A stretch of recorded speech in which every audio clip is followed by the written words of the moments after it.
Well, all right.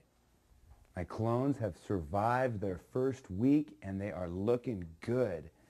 They wilted a little bit a couple days into it, but man, they survived the shock and they have bounced back strong. Now, I'm going to take one clone from Widow and one clone from the AK-47 group, and I'm going to flower it. If female flowers come off these little clones, then I know that these are mother plants. If male flower comes off one of those clones, then I know one of them is a male. So I'm going to get busy right now. I'm going to fill up my planter with this orchid rock potting mix.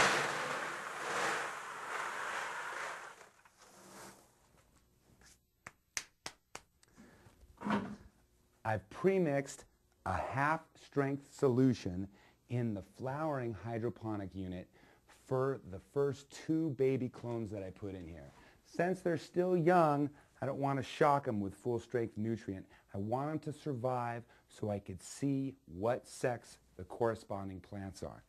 So that's all mixed up and ready. I had to read the directions again.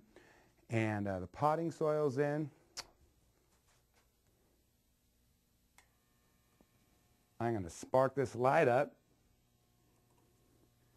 and I'm going to program it for only 12 hours of light a day from 6 a.m. 6 p.m. All right.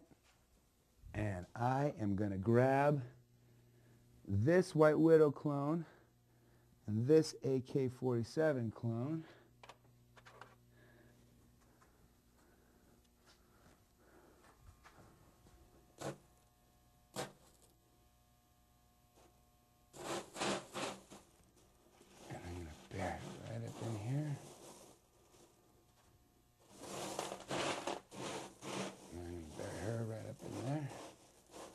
I'd say they're her.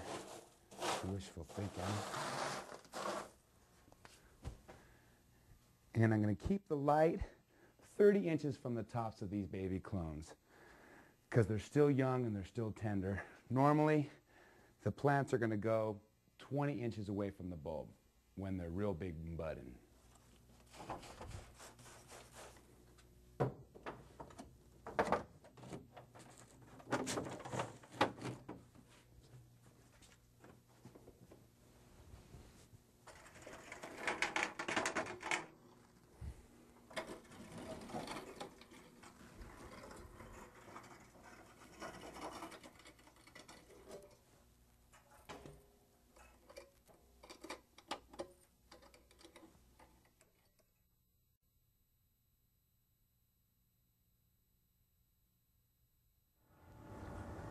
Cannabis is like many other things on this planet.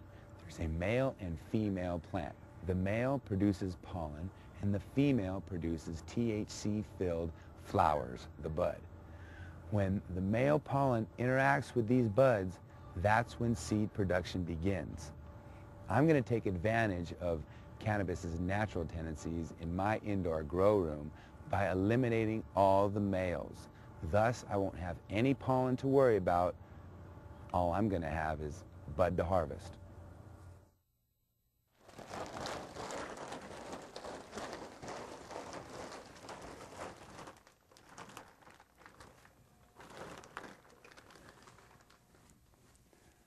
Well, it's been 2.5 weeks since I've taken my clones from my vegetative room and put them here in the flowering room. Now, these 2 clones are really starting to show their bud, their true colors. If you look down here at my AK-47, it is a true blue female.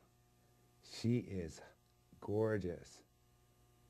You can tell she's a female by looking at the intersections, the nodes, and they'll have little buds on there with lots of white hairs.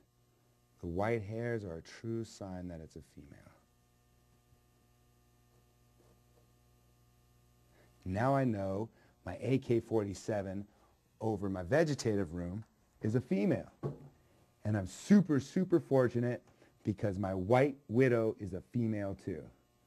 Looking right up in here at this top, beautiful top bud. Got nice white hairs, nice white stigmas coming out.